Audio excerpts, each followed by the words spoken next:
بسم اللہ الرحمن الرحیم۔ محترم دوستوں اور بھائیوں، اللہ تبارک و تعالیٰ کے فضل اور اس کے احسان کے ساتھ آپ لوگوں کی خدمت میں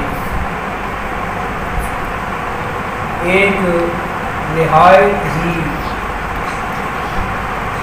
ناصحانہ اور خیر خواہانہ سلسلہ پیش کیا جا رہا ہے۔ اگر ہم توجہ کو اور سوچ اور فکر کو زحمت دیں اور ان ناصحانہ باتوں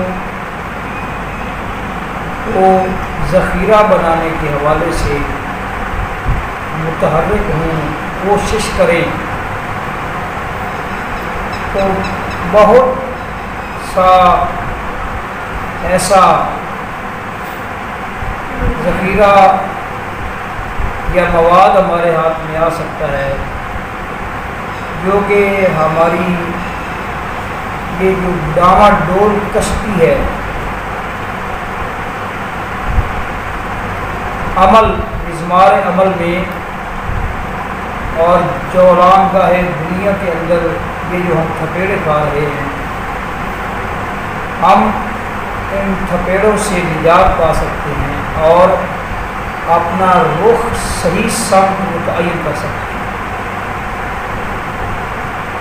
حضرت علی رضی اللہ تعالیٰ عنہ کا یہ طویل ترین خطبہ جو قسط وار آپ کے سامنے پیش کیا جا رہا ہے، آج اس کا 5واں پارٹ ہم آپ کی گزار کریں گے۔ تو صحیح معنوں میں ناصح کسے کہا جاتا ہے اور خیر خواہ کسے کہا جاتا ہے؟ اس آدمی کو صحیح معنوں میں ناصح اور خیر خواہ کہا جاتا ہے کہ جو کسی بھی پہلو کو جب چھیڑتا ہے تو پھر اس کو انجام تک پہنچاتا ہے اور اس ضمن میں آنے والے تمام کے تمام لاحقات اور ملاحظات پر اس کی نظر ہوتی ہے۔ اس سے پہلے آپ یہ معلوم کر چکے ہیں کہ انہوں نے کس قدر فکر انگیز نصیحتیں کی ہیں اور یہ سلسلہ جاری ہے۔ وہ فرماتے ہیں اولستم ابناء القوم، یہاں سے انہوں نے اپنی گفتگو کو ایک نیا رخ دیا ہے سوچوں کو بیدار کرنے کے حوالے سے اور فکروں کو تازہ کرنے کے حوالے سے، اور آخرت کا جو سفر ہے، آخرت کی جو زندگی ہے، اس زندگی کو قیمتی سے قیمتی تر بلکہ قیمتی ترین بنانے کی غرض سے وہ فرماتے ہیں اولستم ابناء القوم والآباء واخوانہم والاقرباء، کیا تم اے لوگو جو اس دنیا میں اس وقت موجود ہو، کیا تم اسی قوم کے بیٹے نہیں، یعنی جو دنیا سے گزر گئی ہے، جو زندگی کے لمحات سے لطف اندوز ہو کر دنیا کو خیر باد کہہ چکی ہے، کیا تم اسی قوم کے بیٹے اور انہی لوگوں کے آبا نہیں ہو؟ کیونکہ دنیا کے اندر یہ جو سلسلہ ہے نا بالخصوص رفت گذشت کا، یعنی جانے کا، یہاں سے کوچ کرنے کا، تو اس حوالے سے فقط جو لوگ جن کو بیٹوں کا مقام حاصل ہے یا تعارف حاصل ہے، فقط وہی نہیں جاتے، بعض اوقات بلکہ بے شمار ایسی مثالیں، لاتعداد مثالیں موجود ہیں کہ بیٹے موجود ہیں باپ چلے گئے اور باپ موجود ہیں بیٹے چلے گئے۔ تو وہ فرماتے ہیں کہ تم اسی قوم کے بیٹے اور دنیا سے رخصت ہونے والے لوگوں کے آبا نہیں ہو، اور کیا تم ان کے بھائی اور قریبی رشتہ دار نہیں ہو؟ تحتاذون امثلتہم، جنہیں بالکل ہو بہو اسی طرح کے حالات کا سامنا ہے، جس طرح کے گزر جانے والوں کو جس طرح کے حالات کا سامنا تھا، تمہیں بھی اسی طرح کے حالات کا سامنا ہے۔ ترکبون قدتہم وتتابون جادتہم، تم ان کے راستے پر سوار ہو اور انہی کی شاہ راہوں پر چل رہے ہو۔ فالقلوب قاسیۃ عن حفظها، قلوب دل جو ہیں وہ آخرت کے حظ و نصیب کے بارے میں غافل ہو چکے ہیں۔ قاسیت ان کا اصل مقصد ہوتا ہے سخت ہو جانا کسی چیز کا۔ اللہ تبارک و تعالیٰ نے قرآن مجید میں فرمایا ثم قست قلوبکم من بعد ذلک فہی کالحجارۃ او اشد قسوۃ وان من الحجارۃ لما يتفجر منه الانہار وان منها لما يشقق فيخرج منه الماء وان منها لما يهبط من خشیۃ اللہ وما اللہ بغافل عما تعملون۔ سخت دلوں کی اللہ تبارک و تعالیٰ نے یہاں پہچان کروائی ہے۔ تو دلوں کے سخت ہونے کا مقصد کیا ہوتا ہے؟ اس کا نتیجہ کیا برآمد ہوتا ہے؟ نتیجہ یہ برآمد ہوتا ہے کہ جو دل سخت ہو جاتے ہیں وہ حقیقت میں غافل ہو جاتے ہیں اور وہ حقائق کو قبول کرنے سے ابا کرتے ہیں، انکار کر دیتے ہیں، غافل ہو جاتے ہیں۔ تو حضرت علی رضی اللہ تعالی عنہ فرماتے ہیں کہ پہلے لوگوں کے انجام کو دیکھنے کے باوجود، ان کو موت کے گھاٹ اترتے ہوئے دیکھنے کے باوجود تم، اور پھر یہ بھی ہے کہ تمہیں بھی اسی طرح کے حالات کا سامنا ہے، لیکن اس کے باوجود تمہارے دل جو ہے وہ آخرت کے حظ و نصیب سے، آخرت کے حصے سے، تمہارے دل آخرت کے حصے کے بارے میں غافل ہو چکے ہیں۔ لاہیۃ عن رشدها، اور آخرت کی رہنمائی کے بارے میں جو بالکل لاپرواہ ہو چکے ہیں۔ سالکۃ فی غیر مضمارها، اور یہ دل جو ہے یہ ان کا جو میدان ہے اس میدان کے علاوہ کسی اور میدان میں چل رہے ہیں، بلکہ یوں کہہ لیں کہ ایسے دلوں کے جو مالک ہیں، جو لوگ، ان کے لیے جو مزمار اللہ وحدہ لا شریک نے تیار کیا ہے، جو میدان تیار کیا ہے، جس میدان کے اندر انہوں نے ہمیشہ کے لیے پڑاؤ ڈالنا ہے، اس میدان سے ہٹ کر کسی اور میدان کے اندر یہ لوگ، ان دلوں کے مالک جو ہیں وہ دوڑ رہے ہیں، اور انہوں نے اپنا میدان کوئی اور قرار دے لیا ہے۔ کأن المعانی سواہا، گویا کہ مراد اس کے سوا ہے، ان کی منزل اس طرح معلوم ہوتا ہے کہ اس میدان کے علاوہ کوئی اور منزل ہے۔ وَكَأَنَّ الرُّشْدَ فِي احراز دنیا، اور گویا کہ ہدایت جو ہے وہ دنیا کو سمیٹنے ہی کا نام ہے۔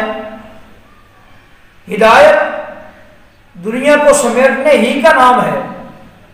یہ دنیا جو فانی ہے، جو عارضی ہے، جو نیست و نابود ہو جانے والی ہے، یہ دنیا، اس دنیا کے ساتھ اس قدر دل دادگی اور دل لگی کا وہ لوگ مظاہرہ کریں کہ جن کا آخرت پر ایمان نہیں ہے، تو یہ بات سمجھ میں آنے والی ہے۔ لیکن جن لوگوں کو یہ علم ہے، جن کا یہ یقین ہے، جن کی یہ تربیت ہے، جن کو یہ تعلیم دی گئی ہے، کہ یہ دنیا تو ایک گویا کہ مسافر خانہ ہے، ان لوگوں کو یہ زیب نہیں دیتا کہ وہ اس طرح کا فیصلہ کریں اور اس طرح کا انتخاب کریں۔ وَاعْلَمُوا أَنَّ مَجَازَكُمْ عَلَى الصِّرَاطِ، اے لوگوں جان لو کہ تمہارا جو گزرنا ہے ضرور بر ضرور تم نے صراط پل صراط سے گزرنا ہے۔ وَمَذَالِكَ دَغْدَهِ، وہ پل صراط جہاں قدموں نے ڈگمگا جانا ہے، وَأَحَاوِيلِ زَلَلِهِ، اور جس کی ہول ناکیوں کی وجہ سے پاؤں نے پھسل جانا ہے، وَتَارَاتِ أَحْوَالِهِ، وہ جو ہول ناکیاں ہیں پل صراط کے مقام پر، وہ ہول ناکیاں پے در پے ہیں، مسلسل ہیں، لگاتار ہیں۔ وہ ہول ناکیاں پے در پے ہیں، لگاتار ہیں، مسلسل ہیں۔ ان تمام قسم کے حالات سے تم نے دوچار ہونا ہے، مستقبل میں ان حالات کا تمہیں سامنا ہے۔ ان تمام چیزوں کو سامنے رکھ کر، نظر میں رکھ کر، سوچ میں رکھ کر تم نے اپنے زندگی کے سفر کو طے کرنا ہے۔ فاتقوا اللہ عباد اللہ، اللہ سے ڈر جاؤ اے اللہ کے بندو۔ کس طرح ڈرنا ہے؟ تقیہ تا ذی لب شغلت تفکر قلبہ، اللہ اکبر، اس عقل مند اور زیرک انسان کی طرح اللہ کا تقوی جو ہے وہ اختیار کرو کہ جس کے دل کو غور و فکر نے مشغول کر دیا ہے، جس کے دل کو غور و فکر نے مشغول کر دیا ہو، اس آدمی کا سا تقوی اختیار کرو۔ وَأَنْسَبَ الْخَوْفُ بَدَنَهُ، اور خوف نے، اللہ کے خوف نے، اللہ کے سامنے پیش ہونے کے خوف نے جس کے بدن کو تھکا دیا، جس کے بدن کو گاڑ کر رکھ دیا، اللہ کے سامنے پیش ہونے کے خوف نے۔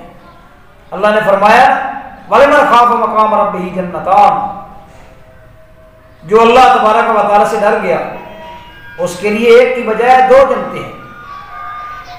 اور اللہ تبارک و تعالیٰ نے مومنوں کا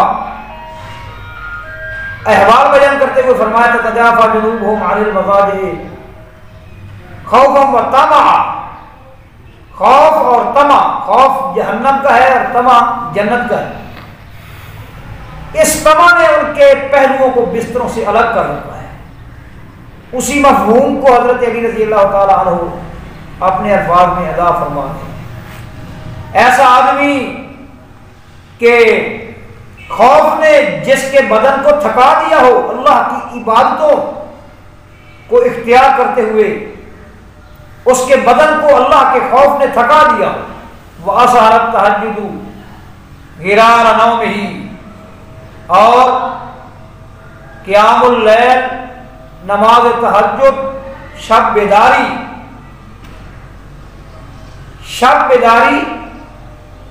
نے، تہجد نے، قیام اللیل نے بیدار کر دیا ہو جس کی نیند کی دھار کو، یوں کہہ لیں کہ جس کی نیند کی دھار کو تیز کر دیا ہو۔ اَظْمَأَ الرَّجَاءُ حَوَاجِرَ يَوْمِهِ، اَظْمَأَ الرَّجَاءُ حَوَاجِرَ يَوْمِهِ، اللہ اکبر۔ فرماتے ہیں جس کے دنوں کی دوپہروں نے امیدوں کو پیاسا کر دیا، دنوں کی دوپہروں نے امیدوں کو پیاسا کر دیا ہو۔ کتنے فکر انگیز اور جو ہے نا وہ الفاظ ہیں، کس قدر اس کے اندر درد پایا جاتا ہے، ٹیس پائی جاتی ہے، کس قدر ان الفاظ میں ہمدردی پائی جاتی ہے، حمایت پائی جاتی ہے، کس قدر گہرائی پائی جاتی ہے، وسعت پائی جاتی ہے۔ جس کے دنوں کی دوپہروں نے امیدوں کو پیاسا کر دیا ہو. پیاس جب لگتی ہے نا آدمی کو تو مزید وہ پانی طلب کرتا ہے، کوئی مشروب طلب کرتا ہے، اور پھر وہ سخت گرمی کی حالت میں، سخت گرمی کے موسم میں کئی قسم کے مشروبات کو پیتا ہے کیونکہ اسے پیاس لگی ہے. اور جس کی امیدیں پیاسی ہوں، آخرت کی فکر میں جس کی امیدیں پیاسی ہوں، اس آدمی کے دنوں کے دوپہروں نے اس کی امیدوں کو پیاسا کر دیا ہو، تم اس آدمی کا ساتھ تقویٰ اختیار کرو، اس کسی لائن اختیار کرو.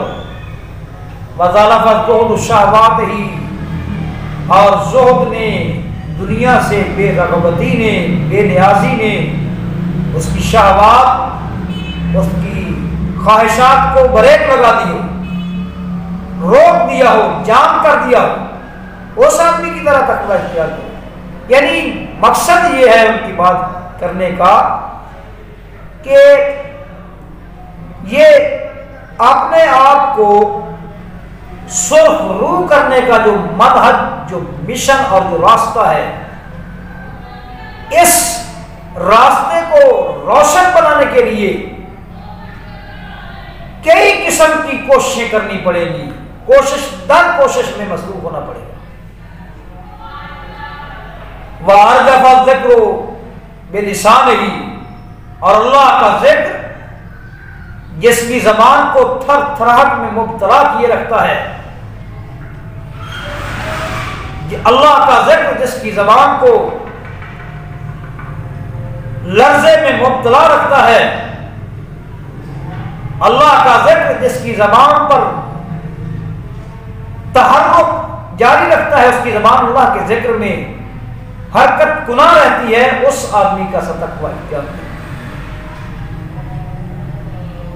وَتَنَقَّبَ وَقَدَّمَ الْخَوْفَ لِأَمَانِهِ، جس نے اپنی بے خوفی کے لیے، جو قیامت کے دن کی جو اس کو بے خوفی درکار ہے، اس بے خوفی کی خاطر اس نے خوف کو مقدم کر دیا ہو، اللہ سے ڈرنے کو مقدم کر دیا ہو، تاکہ قیامت والے دن پھر وہ کسی خوف میں مبتلا نہ ہو. اللہ تبارک و تعالیٰ نے قرآن مجید کے اندر کتنی مقامات فرمایا ہے، لا خوف علیہم ولا هم یحزنون، ان پر کوئی خوف نہیں ہوگا اور نہ ہی کوئی وہ غم کھائیں گے. یہی مراد ہے کہ وہ اس خوف سے بچنے کے لیے پہل کرتا ہے، خوف میں خوف کو مقدم کرتا ہے، اللہ کے ڈرنے کو مقدم کرتا ہے. وَتَنَقَّبَ الْمَخَارِجَ عَنْ وَجْهِ السَّبِيلِ، اور وہ گڑھوں سے منہ پھیر لیتا ہے راستے کو واضح کرنے کے لیے. اور بھائی شریعت نے جو روڈ میپ دیا ہے آپ کو، لوگوں کو، انسانوں کو، وہ روڈ میپ طے کرنے کے لیے کئی قسم کی جو ہے وہ کوششیں بجا لانی ہوں گی. یہ وہ جو ہے نا آپ کو ازبر کرا رہے ہیں، یاد کرا رہے ہیں. اللہ اکبر. وَسَلَكَ أَقْصَدَ الْمَسَالِكِ إِلَى النَّهْجِ الْمَطْلُوبِ، اور وہ بندہ چلتا ہے راستوں میں سے جو سب سے زیادہ سیدھا راستہ ہے. اقصد المسالک، راستوں میں سے جو سب سے زیادہ سیدھا راستہ ہے، اس راستے پر چلتا ہے. کیوں؟ الی النهج المطلوب، منزل مقصود کے لیے، منزل مقصود پر پہنچنے کے لیے. ولم یفتلہ فاطلات الغرور، اور دھوکے کی جو فریب کاریاں ہیں، وہ دھوکے کی جو فریب کاریاں ہیں وہ اس کو پیچ و تاب میں مبتلا نہیں کرتی. دھوکے کی فریب کاریاں پیچ و تاب میں وہ شش و پانچ کا شکار نہیں ہوتا کہ میں کس راستے پر جا رہا ہوں. اسے یقین ہوتا ہے کہ میں اللہ اور اللہ کے رسول کے راستے پر جا رہا ہوں. اس آدمی کا سب تقوی اختیار کرنا ہے. کتنا وہ دیکھے نا، وہ کس قدر حضرت علی رضی اللہ تعالیٰ عنہ ہمارے جذبوں کو بیدار کرنے کی خاطر، ہماری حس خوابیدہ حس کو بیدار کرنے کی خاطر وہ کس قدر مختلف اندازوں میں سمجھا رہے ہیں۔ اللہ اکبر۔ اور فرمایا وَلَمْ تَعْمَ عَلَيْهِ مُشْتَبِهَاتُ الْأُمُورِ، اور مشتبہ امور جو ہیں وہ اس کی آنکھوں کے اوپر پردہ نہیں ڈال سکتے۔ ایسا آدمی، چکنا آدمی، ایسا زیرک، چالاک اور چابک دست آدمی اس اعتبار سے، اپنی آخرت کے فکر کے اعتبار سے جو انتہائی ہوشیار اور چکنا ہے، ظافراً بفرحۃ البشریٰ، جو کہ بشارتوں کی فرحت، خوشی کی وجہ سے سرخ رو ہونے والا ہے، ظفر یاب ہونے والا ہے، جسے بارگاہ الہی میں شرف، باریابی کا شرف حاصل ہونے والا ہے۔ اللہ اکبر۔ وراحت النعمہ فی انعام نومہ، اور نعمتوں کی جو راحت ہے، نعمتوں کی راحت وہ اس کی نیند کی گہرائی میں، نیند کی شیرینی میں، نیند کی حلاوت میں، نیند کی مٹھاس میں نعمتوں کی راحت ہے۔ یعنی وہ اپنی کوشش اور اپنی ریاضت اور محنت کے ذریعے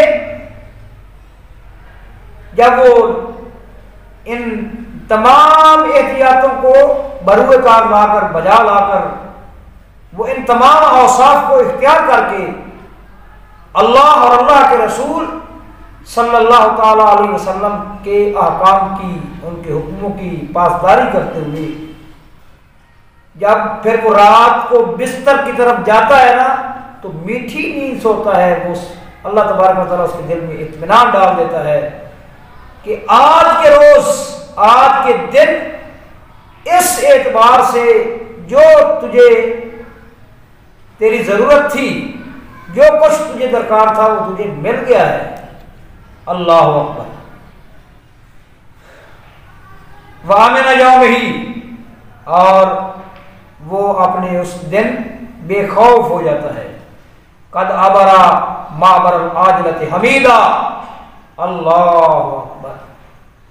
بہت سا میں نے اپنا وقت جو ہے وہ مطالعہ میں صرف کیا ہے، یہ اللہ کی مہربانی ہے۔ تاریخ کا مطالعہ، عربی ادب کا مطالعہ، فارسی ادب کا مطالعہ، پنجابی ادب کا مطالعہ، اردو ادب کا مطالعہ، بڑے بڑے شعراء پڑھے۔ کیا عامر بن ربیعہ العامری، کیا امرؤ القیس، کیا فرزدق، کیا فارسی کے بابا سعدی، حافظ شیرازی، مولانا رومی، عرفی، اور اس کے علاوہ صاحب تبریزی، اردو کے اندر اقبال، غالب، مجید امجد، نون میم راشد، اس کے علاوہ اور بھی شعراء کو اور نثر نگاروں کو، قدرت اللہ شہاب، ممتاز مفتی، نسیم حجازی، عبداللہ حسین، قرۃ العین حیدر، بہت کچھ اللہ کے فضل سے پڑھا، مگر اس قدر شیرینی، اس قدر مٹھاس اور اس قدر جھنجھوڑ دینے والی چیزیں جو ہیں وہ کسی جگہ نظر نہیں۔ اللہ اکبر۔ فرماتے ہیں قد عبر معبر العاجلۃ حمیدہ، دنیا کی جو عبور گاہیں ہیں، ان عبور گاہوں کو اس نے عبور کیا حمیدہ، قابل تعریف ہو کر، اپنے بلند کردار کے ذریعے۔ وقدم ذات العاجلۃ سعیدہ، اور اس نے مقدم کیا، آگے بھیجا آخرت کا جو توشہ ہے، ذات راہ، سعیدہ، نیک بخت ہو کر۔ وَبَادَرَ مِنْ وَجَلٍ وَأَقْمَشَ فِي مَحْلٍ، اور اس نے ڈر اور خوف کی وجہ سے اللہ کا جو قیامت والے دن غصہ ہے، ناراضگی ہے، اس سے چھٹکارا پانے کے لیے اس نے جلدی کی۔ اور وہ ان مہلتوں میں آگے بڑھتا رہا۔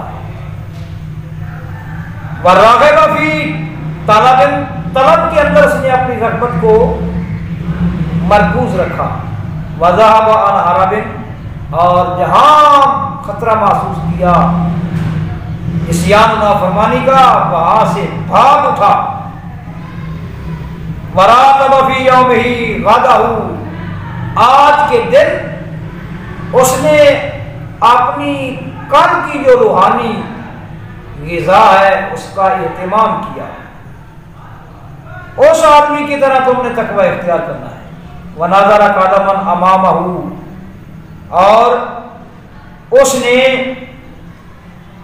آگے بڑھتے ہوئے غور و فکر کیا، ایسے آدمی کا سا تم نے جس آدمی کی یہ تمام تعریفیں کی گئی ہیں، ایسے آدمی کا سا طرز عمل تم نے اختیار کرنا ہے، پھر تقویٰ تمہارے ہاتھ آئے گا۔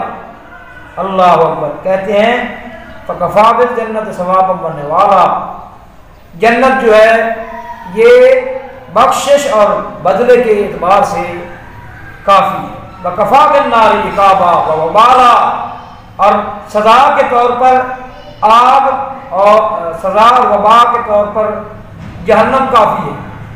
اللہ تبارک و تعالیٰ نے اس کو بنایا ہے تو اس سے بڑھ کر کیا بندوبست ہو سکتا ہے سزا اور وبال کے لحاظ سے۔ وَكَفَى بِاللَّهِ مُنْتَقِمًا وَنَصِيرًا اللہ تبارک و تعالیٰ انتقام کے لحاظ سے بھی کافی ہے اور مددگاری کے لحاظ سے بھی کافی ہے۔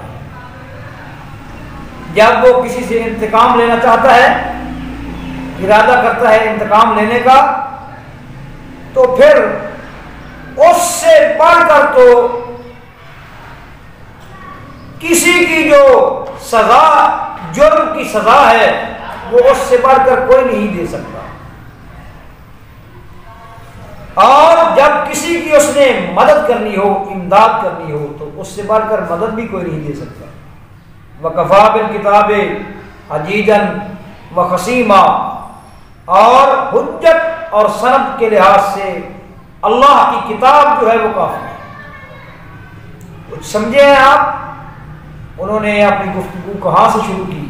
دنیا کی بے ثباتیاں، اس دنیا کے اندر جو تغیرات ہیں، جو انقلابات ہیں، اس دنیا کے اندر انسان کو جن مشکلات کا سامنا ہے، جن پریشانیوں کا سامنا ہے، اور دنیا سے رخصت ہونے کے بعد اسے جن ہولناکیوں کا سامنا ہے، ان تمام چیزوں کا ذکر کیا۔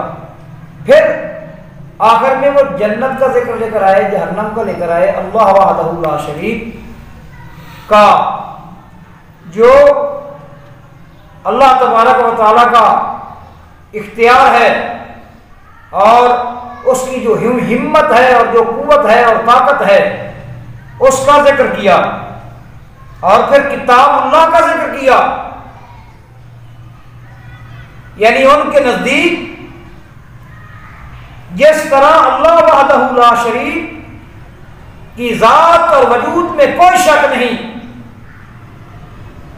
جس طرح جنت اور جہنم کے موجود ہونے میں کوئی شک نہیں،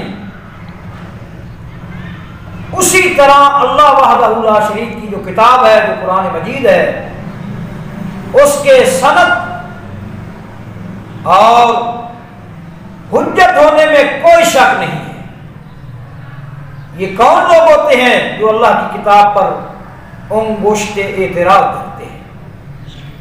اس دن میں نے دیکھا شہنشاہ نقوی صاحب جو ہیں وہ کہہ رہے تھے قرآن مجید کے بارے میں ہمارے ساتھ ہرگز بات نہ کی جائے، یہ ایسا نہیں ہو سکتا کہ اللہ کا قرآن جو ہے وہ بدل جائے، ایسا نہیں ہو سکتا محرف ہو جائے۔ یہ بات تو بالکل ٹھیک ہے، نہیں ہو سکتا، لیکن نقوی صاحب بات یہ ہے کہ یہ اس موضوع کے اوپر کام کن لوگوں نے کیا ہے، کس مسلک نے کیا ہے، کس مکتبہ فکر نے کیا ہے کہ یہ وہ کتاب نہیں ہے، اس میں تبدیلیاں کی گئی ہیں، اس میں سے ائمہ کے نام نکالے گئے ہیں، اور وہ اصل قرآن جو ہے وہ امام مہدی اپنے ساتھ لے کر گیا ہے۔ اصول کافی نقوی صاحب آپ کی حدیث کی کتاب ہے، اور فصل الخطاب لکھنے والا آپ کا مجتہد ہے، عبد الکریم مشتاق آپ کی جماعت کا ایک ممبر ہے، اور ڈاکٹر محمد تجانی سماوی، یہ سب کے سب جو ہیں یہ تمہاری بنیر کے کنگرے ہیں، جنہوں نے، اور بے تحاشا مواد اگر اکٹھا کیا جائے تو کئی کتابیں بن سکتی ہیں تمہاری کتابوں کے حوالے سے، جن میں جس مواد میں یہ واضح طور پر کہا گیا ہے کہ یہ اللہ کا کلام بدل گیا ہے، قرآن بدل گیا ہے۔ نقوی صاحب آپ تقیتاً تو آپ لوگوں کو مطمئن کر لیں گے، لیکن صرف ان لوگوں کو کر لیں گے جو لوگ تمہاری ان حرکتوں سے اور جو لوگ تمہاری ان کلا بازیوں سے واقف نہیں ہیں۔ آپ کی کتابوں میں یہ بات ٹھونسی گئی ہے، زوردار طریقے کے ساتھ ٹھونسی گئی ہے کہ یہ وہ کتاب نہیں ہے۔ یہ حضرت علی رضی اللہ تعالیٰ عنہ جب خلیفہ بنے خلفائے ثلاثہ کے بعد، تمہارا ایلیگیشن تو یہی ہے نا کہ خلفائے ثلاثہ نے اس طرح کیا ہے، معاذ اللہ ثم معاذ اللہ۔ اگر ایسا ہوا ہوتا تو حضرت علی رضی اللہ تعالیٰ عنہ اس کی نشاندہی بھی کرتے، وہ میدان میں بھی آتے، وہ اپنی جان پر کھیل جاتے، مگر ایسا ہونے نہ دیتے۔ مگر چونکہ ایسا ہوا نہیں ہے، اور یہ تمہارے ذہنوں کی خباثت اور پلیدگی ہے کہ تم نے ہر ایک چیز کو مشکوک بنا کر رکھ دیا ہے۔ وہ فرماتے ہیں سند اور حجت کے لحاظ سے اللہ کی کتاب کافی ہے۔ اوصیکم بتقوی اللہ الذی آذر بما انذر، میں تمہیں اللہ تبارک و تعالیٰ کے تقوی کی وصیت کرتا ہوں، وہ ذات کہ جس نے ڈرانے کے ذریعے عذر تمام کر دیا، اب جو ہے وہ عذر خواہی کی کوئی گنجائش باقی نہیں۔ وَأَتَجَّ بِبَعْدَ، اور جو راستہ اس نے اس راستے کا لوگوں کے لیے انتخاب کیا، اس راستے کو بات دلیل بنایا۔ وَحَذَّرَكُمْ عَدُوًّا أَنفَذَ فِي الصُّدُورِ خَفِيًّا، اور اس اللہ نے تمہیں ڈرایا اس دشمن سے جو کہ سینوں کے اندر، دلوں کے اندر خفیہ طور پر داخل ہو جاتا ہے، وعدہ اور ہلاک کر ڈالتا ہے، وعدہ وعدے دلاتا ہے، تمنا اور تمنائیں اور آرزویں جو ہیں ان کو برانگیختہ کرتا ہے، لوگوں کو اکساتا ہے، وہ دشمن دلوں میں گھس کر شیطان، یہ بھی تم کر لو، وہ بھی کر لو، کسی کا مال نہ حق مار لو، کسی کی عزت برباد کر دو، کسی کو قتل کر دو، اس کا خون بہا دو، کسی کو لوٹ لو، کسی کو دھوکہ دے دو، یہ سب شیطان کی مارکیٹ کی برانڈے ہیں جو وہ دلوں کے اندر گھس کر ان بیماریوں کا مریض بناتا ہے انسان کو۔ اس اپنے دشمن سے ڈر جاؤ۔ اور وہ شیطان کرتا کیا ہے، اس سے آگے کیا کرتا ہے، وَزَيَّنَ السَّيِّئَاتِ الْجَرَائِمِ، برے ترین جرائم جو ہیں وہ ان کو مزین کر کے پیش کرتا ہے۔ وَهَوَّنَ مُوبِقَاتِ الْعَظَائِمِ، اور بڑی ہلاکتوں کو حقیر بنا کر پیش کرتا ہے تمہارے سامنے۔ کوئی مسئلہ نہیں، کچھ نہیں ہوتا، شرک کرنے سے کیا ہو جائے، شراب پیو گے تو کیا ہو جائے گا، بدکاری اور زنا کرو گے تو کوئی مسئلہ نہیں ہے، حقیر بنا کر پیش کرتا ہے، یہ چھوٹے چھوٹے کام ہے، کوئی مسئلہ نہیں ہے۔ جس نے وہ بنی اسرائیل کے زاہد اور عبادت گزار برسیسا کو کس طرح اس نے اپنے شکار میں پھانسا، 40 قدم تک اس کی جو عبادت تھی، اس کے شر کی وجہ سے شیطان اس کے قریب نہیں جا سکتا۔ پھر اس کو پھانسا، سامنے کھڑا ہو گیا، اس کے گھر کے چبوترے کے سامنے جو ایک درخت تھا، ایک چشمہ تھا بہہ رہا تھا جہاں سے وہ وضو کیا کرتے تھے، وہاں انسان کا روپ دھار کر عبادت کرنی شروع کر دی۔ مسیح سے جاتے نکلے تو کہے جو ہے یہ تو بڑا کوئی عبادت گزار ہے، اس طرح اس کو پھانسا، اس سے لڑکی کے ساتھ زنا کروایا، لڑکی کو قتل کروایا، پہاڑوں میں دفن کروایا، اور پھر نتیجہ یہ نکلا کہ اس کو پھانسی کی سزا ہوئی۔ جب وہ پھانسی کی گھاٹ پر پہنچا تو اس کے سامنے آ گیا اور اس کو کہا اس قدر تم عبادت گزار کو، تجھ عبادت گزار کو میں نے، اتنے بڑے عبادت گزار کو اگر پٹڑی سے اتار کر میں یہاں لے کر آیا ہوں تو میں تجھے بچا بھی سکتا ہوں۔ تو اس نے کہا بچنے کی کیا صورت ہے؟